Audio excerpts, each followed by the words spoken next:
Sometimes you gotta tear down if you're gonna build up. Before this funky old school gets totaled, we're gonna scour through a treasure trove of cool stuff to see what we can rescue. They just don't make this stuff like this anymore. It may look like trash, but we will reinvent it, building a phenomenal, one-of-a-kind kitchen island. We could have a party on this thing now. Let's break out the poker chips. And turn chicken wire into part of an oversized desk for a great loft space. This is gonna look killer, baby. Every old building might hide a fortune in hidden treasure. The stuff's popping at it everywhere. Every time you go back, you find something new. From doors to mantles to fixtures, there are major rewards if you know where to look. That's what you call recycling the past. I'm Matt White. Along with my brother Josh and my father Steve, we have a family-run architectural salvage business. We sell some of what we find as is, and some we reinvent to use in other jobs, where whatever we can imagine is the limit.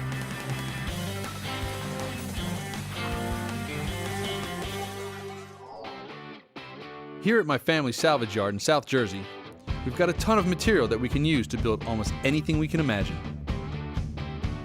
We've got a new client looking for some one-of-a-kind pieces for his office. So when I first got to Recycling the Past, my reaction was one of amazement. I've actually never seen a place like this before. It's 4 acres of just unbelievable finds. Tim James is moving his small business into a converted 1880s silk factory. We've got to do a reception desk that marries to the whole theme of this industrial kind of wood and metal. I can build Tim a desk that will fit right into the reception area. All right, that's what we'll do. Take some angle iron across the front and come up in the front. I have some extra glass. Why don't we take the glass, we'll slide them into a slot in front, take another piece and go along the top. I'd love to see that. We want to give Tim showpieces that are totally unique. Besides the desk, he wants a kitchen island where people can gather. I need to find something industrial looking and massive. Oh, here we go. This is gonna be good. And it won't be like anything else anybody else has anywhere. This old steel yard scrap cart will be the base, and the wheels are a bonus. They'll be able to move the monster island easily when they need to. Oh, this is gonna be perfect for the kitchen island. We'll be able to sit here. We'll cut the whole doors in here, put the top on. All right, let's get the machine and get kicking.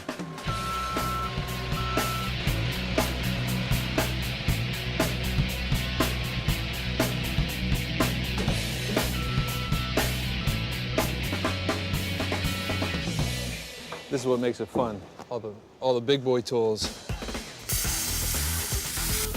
When I need to cut heavy-duty metal, I use a plasma cutter. All right, now we got that cut open. We got to go back through and finish our cut, and then we'll cut it in half. Sometimes the arc doesn't go all the way through the steel. If you're going too slow, you're not going to get it all the way through. So you got to just keep going over it.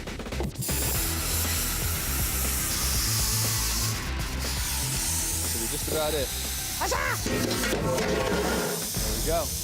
Ready to rock. We have to back burner the kitchen island while we do a major salvage job. This place. Look at this stuff. Oh my God. It's like a real mess. We got a call about 2 months ago about this old school in Ocean Grove, New Jersey. It's basically, as you can see, a monstrous old facility. This 100-year-old school is falling apart, and a wrecking company is finishing the job. But there still may be great stuff left inside. Man, we just got to keep going here before they finish wrecking this place. They're moving pretty fast on us.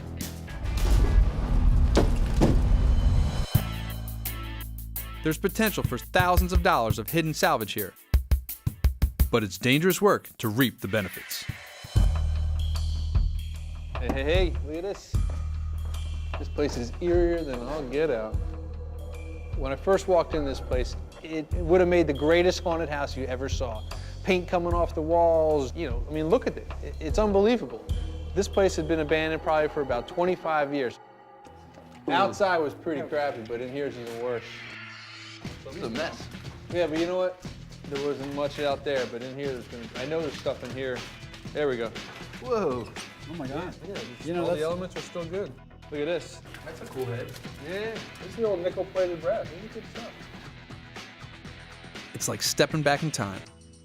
You hardly ever find old first aid lockers with everything intact. Look at this. This has got the original first aid sticker on here, the latch handle. Oh, no way. Look at this. This is too funny. Oh, the shelves. Yeah.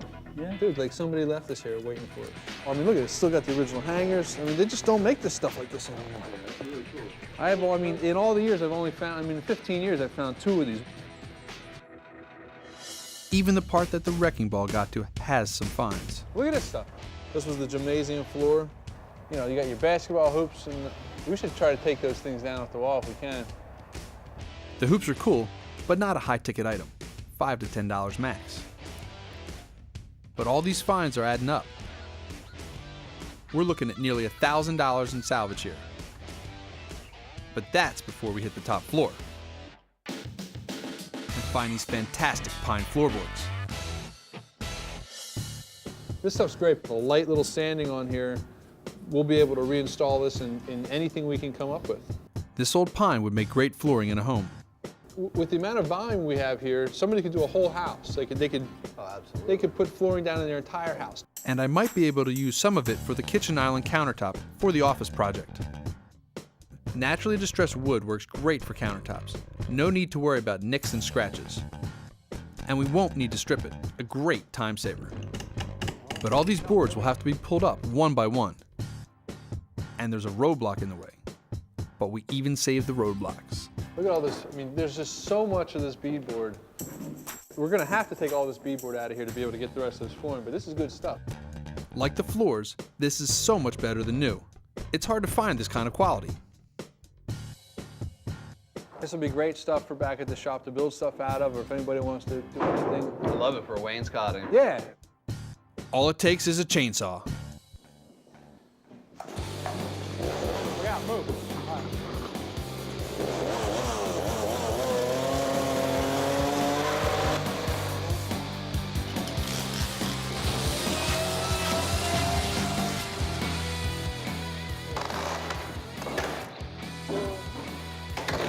Coming down, coming down. Oh, now that's how you take it apart. If you want ideas about how to reuse vintage beadboard, go to DIYnetwork.com. Coming up, the walls come tumbling down. I get inspired by chicken wire, This is gonna look killer, baby. and a wreck of an old school yields treasure where you least expect it. You just never know what's lurking around the next corner.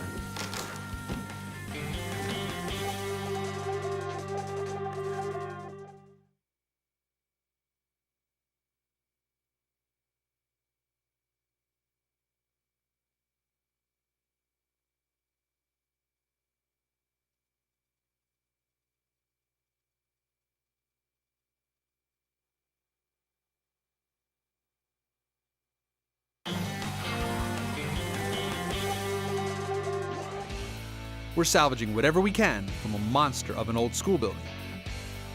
We found nearly $1,000 worth of goodies, and we reclaimed some choice wood that we can use for a project for a client.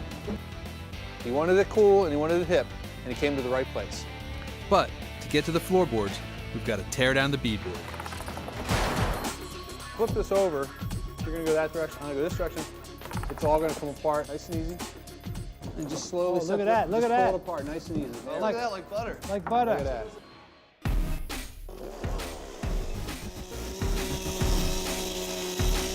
This is just what you need to give a kitchen or a bathroom a vintage look.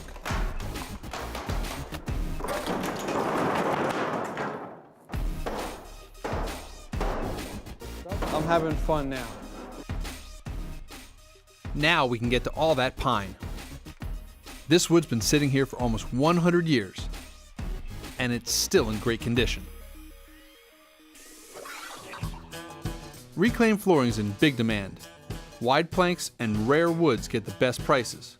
More common wood, like pine, goes for around $2 to $4 a square foot. Less common can get nearly $6 a square foot. Reclaimed wood often has a patina that new floors just can't match. It can be a little tricky to install because it's not as uniform as new flooring, but if you're handy, it's a great project. We are always reusing old flooring in new builds. It's not only a big wow in a room, but reclaimed wood is less likely to warp or shrink than new. We've got to watch it.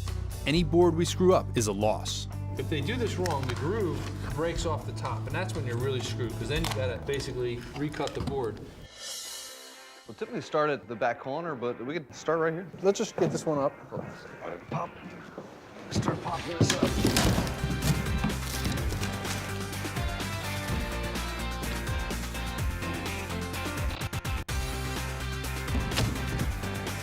A little bit of sanding, this will be ready to be laid for another 100 years in the new home. That's the fun of this business. But we're not totally done. There's a few last items to get. Check these babies out. Oh my God. Everybody thinks we're crazy for getting big old urinals out of here, but the demand is actually grown for restaurants and bars and things of that nature. Right now, we're trying to bust this out without breaking the whole urinal. I'm gonna end up in the freaking basement, I know it. No, I'm just trying to chip away from the bottom here, not to break out the bottom of this urinal. We can sell these rare 1920 urinals to commercial customers for nearly $500. We've taken everything worthwhile out of the school. Let the wrecking ball do the rest. Coming up, chicken wire is too good to keep for just chicken coops. Wait till you see what we've dreamed up. You can't get this anymore. And Josh finds the wood of his dreams for the kitchen island. It's a hard maple, perfect for countertops. It's gonna look great, he's gonna love it.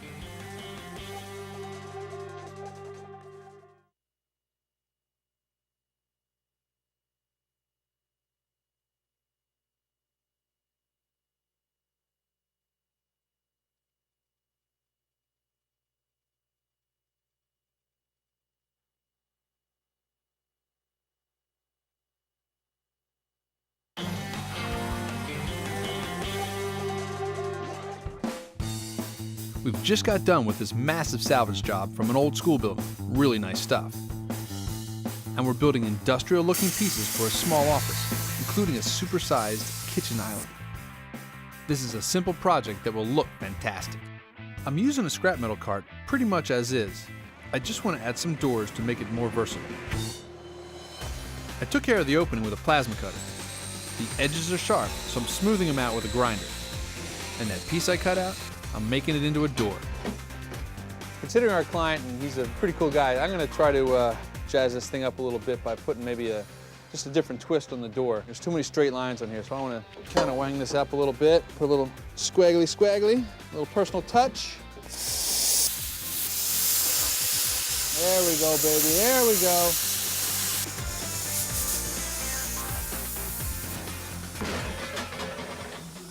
I found some old metal door hinges, and I weld them to the base. That's it, the doors are done. But our island still needs a countertop. Josh and my dad are starting to work on that one.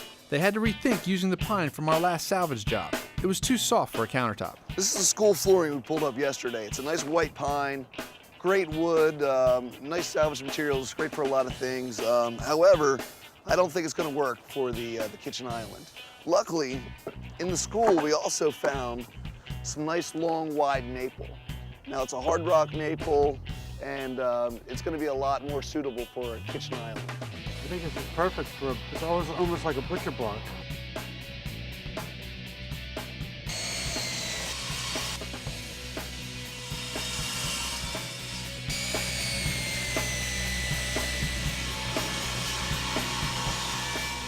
On the money, baby, every time. These are really heavy boards. For a tight fit, Josh uses a biscuit joiner and wood glue. This top is not going to gap or separate.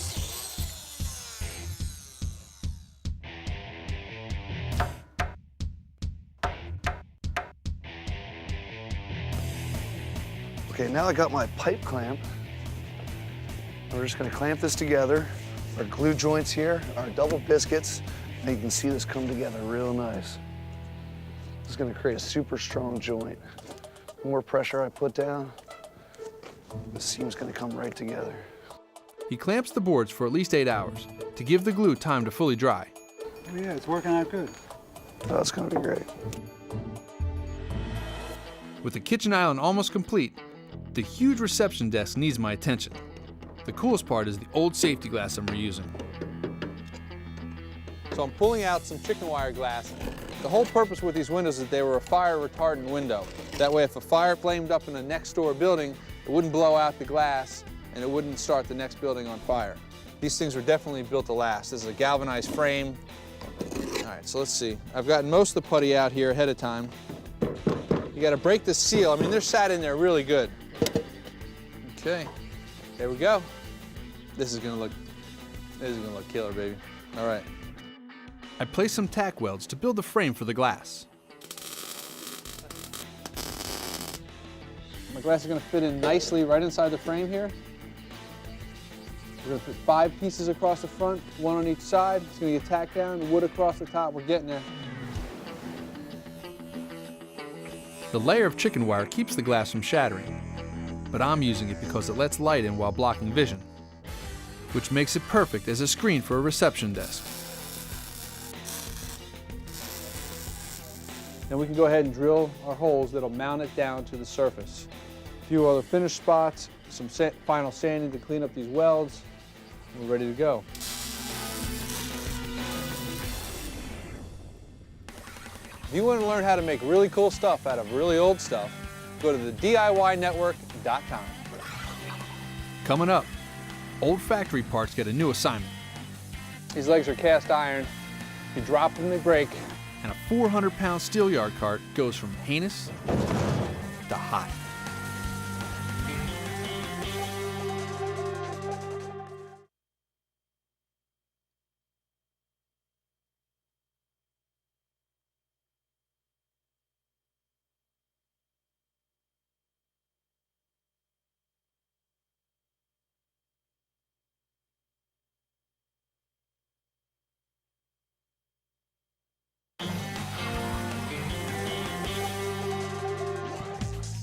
We're building some one-of-a-kind pieces for a small business, totally out of salvage materials. A reception desk and a monster of a kitchen island, whose base is a scrap metal cart we found. Now we're gonna cap it off with a great piece of reclaimed maple. My dad uses a belt sander for the bulk of the work. He makes several passes to get all the layers of old finish off.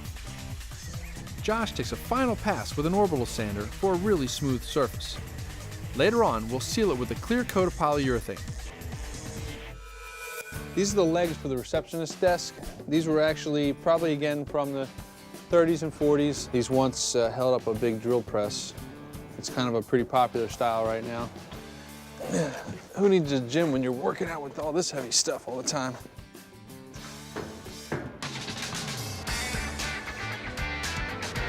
Ready?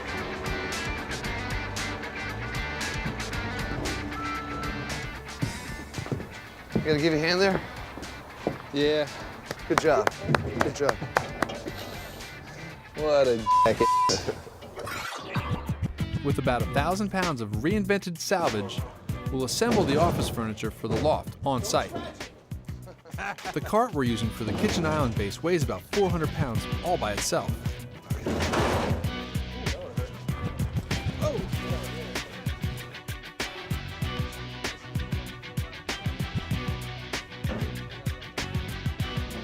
See you later.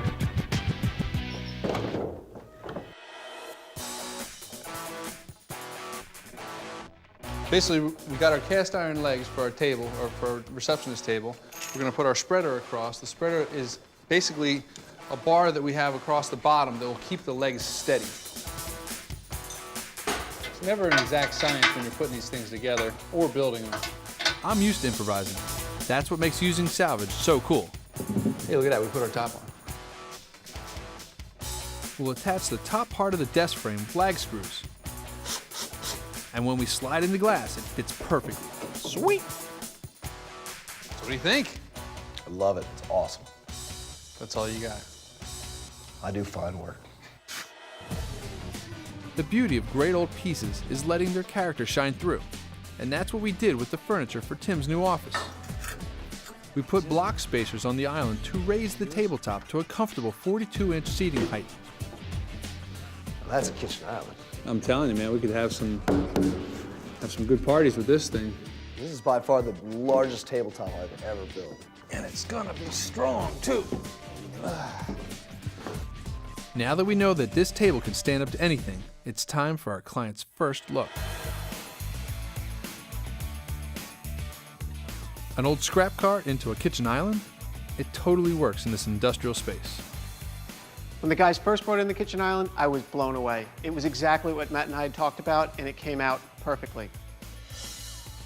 And who else has a desk made out of salvaged machinery legs, a reclaimed wood tabletop, and safety glass from an old high school? Guys, this is terrific. This is exactly what I envisioned, and I think it'll be the perfect focal point for our lobby. When you want pieces with style, function, and a whole lot of history, Salvage is the only way to go. The adventure involved with finding this stuff is why I love the salvage business. There's no other thing I'd rather be doing than being able to go somewhere new every day, finding something. And those discoveries really rock this space. It's a treasure hunt every day.